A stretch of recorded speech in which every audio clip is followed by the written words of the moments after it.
Bismillah. Ini ada pertanyaan, saya bersama istri diberi fasilitas oleh mertua berupa rumah lebih dari yang lainnya yang sebenarnya diperoleh dari usaha mertua yang tidak dilepas dari riba. Bagaimana sikap kami terhadap pemberian tersebut? Apakah ada punya manfaatnya? Jazakumullah khairan Ustaz. Nah, fasilitasnya banyak ya. Ini datang tanpa modal, dikasih banyak modal. Tayyib. Mungkin ini mahasiswa IPK 4 Pak ya.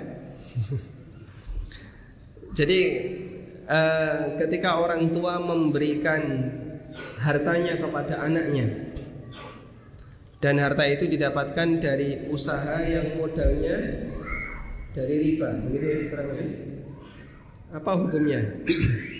Saya kasih ilustrasi begini. Si A punya usaha, sudah berjalan, lalu dia utang bank senilai 100 juta, plafonnya 100 juta untuk dilunasi selama 1 tahun menjadi 120 juta. Akhirnya begitu dapat utangan dari bank, usahanya semakin berkembang, menghasilkan banyak. Pertanyaannya, hasil dari usahanya ini halal atau haram? Halal atau haram? Hah? Halal.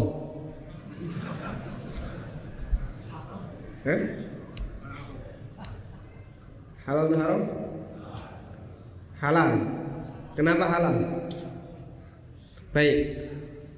Hasil dia mendapatkan duit itu hasil dari riba atau hasil dari usaha? Usaha. Kalau usahanya halal berarti hasilnya halal kan begitu ya? Lah modalnya apa? Uang 100 juta itu dari mana? Dari bank. Baik. Sekarang kalau dari bank itu uang riba atau bukan? Si A utang 100 juta, mengembalikan jadi 120 juta. Ribanya yang mana? Pilihannya ya, 100 juta, 20 juta, 120 juta. Yang riba yang mana? 120 juta, 100 juta atau yang 20 juta? Yang mana? Ribanya yang 20 juta. Kenapa yang 20 juta? Yang 100 juta itu bukan riba, itu uang utang. Ribanya tambahannya. Pengertian riba kan tambahan dari utang. Begitu ya? Baik. Berarti ketika 100 juta ini dipakai usaha, usaha ini kecampur riba enggak? Tidak. Ini uang utang, bukan uang riba. Yang jadi masalah, dia harus melakukan dosa besar dalam bentuk membayar riba. Maka dalam kejadian tadi tidak mempengaruhi kehalalan usaha yang dia lakukan, tapi yang bersangkutan melakukan dosa besar. Sebabnya apa? Dia melakukan 2 kesalahan. Pertama, transaksi riba. Yang kedua, membayari riba. Dan Nabi SAW menyebut orang yang membayar riba dan menerima riba dosanya sama. Rasulullah SAW melaknat akilar riba wa mukilahu wa katibahu wa syahidai. Ada orang yang makan riba, yang memberi makan riba, yang nyatet dan 2 saksi, 5 orang dilaknat karena riba. Padahal yang menikmati 1, wa qalahum sawa, dan beliau mengatakan mereka semuanya sama. Kenapa sama? Kerjasama dalam kegiatan yang sama.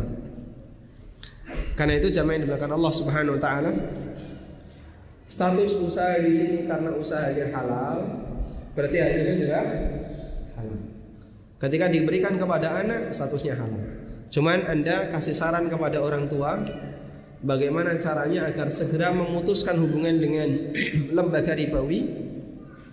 Dan kalau masih ada sisa utang yang belum dibayar, silahkan bayar pokoknya saja. Apa bisa Pak? Ya kalau bisa. Nah caranya gimana? Ya nawar ke bank. Silakan menawar. Di sini alhamdulillah sudah ada banyak komunitas anti riba ya. Komunitas anti riba itu terkadang bisa memberikan pendampingan untuk melakukan penawaran ke bank.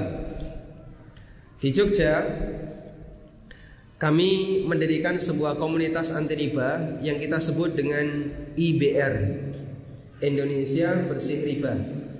Webnya bersihriba.com. Anda bisa buka di situ ya. Yang kami lakukan ada 4. Pertama, edukasi. Kedua, pendampingan. Yang ketiga, bantuan. Yang keempat, monitoring. Edukasi arahnya adalah mengajak kepada yang bersangkutan untuk tobat riba. Kita kasih berbagai macam dalil tentang bahaya riba sampai dia tobat dari transaksi riba. Yang kedua, pendampingan. Nanti kita punya tim yang kebanyakan adalah ex-banker, mantan bankir. Mereka mendampingi para nasabah bagaimana caranya nawar ke bank sehingga hanya bisa bayar pokoknya saja. Nah, itu prosesnya lama ini. Yang ketiga bantuan. Jika yang bersangkutan tidak punya harta yang cukup, karena kalau wis wani nganyang berarti kudu bayar. Wani nganyang kudu bayar. Berhasil nawar berarti harus siapkan amunisi untuk bayar. Nah, nek ra duwe duit gimana? Kalau dia nggak punya harta, IBR ngasih pinjaman. Ngasih pinjaman dengan ada jaminan. Jaminan dia di bank kita tarik sehingga jadi jaminan IBR. Yang keempat, monitor. Kita minta kepada yang bersangkutan untuk terus ngaji, belajar, ikut komunitas. Sehingga dengan cara seperti ini tobatnya berkelanjutan, ada follow up. Sampai dia menjadi orang yang punya kecenderungan yang sama dengan yang lain, ingin sama-sama membebaskan diri dari riba, hijrah, kemudian berusaha untuk mendekatkan kepada kajian Al-Quran dan Sunnah. Sehingga dengan cara seperti ini kita bisa membuka peluang dakwah. Walhamdulillah, sudah ada banyak sekali yang berhasil kita selamatkan dari bank. Dan IBR membuka peluang seluas-luasnya untuk membuka cabang di tempat yang lain. Saat ini baru ada di Jogja, Boyolali, ada Jakarta. Kita berharap semoga nanti ada IBR Malang, nanti IBR Surabaya, ada IBR di kota-kota yang lain.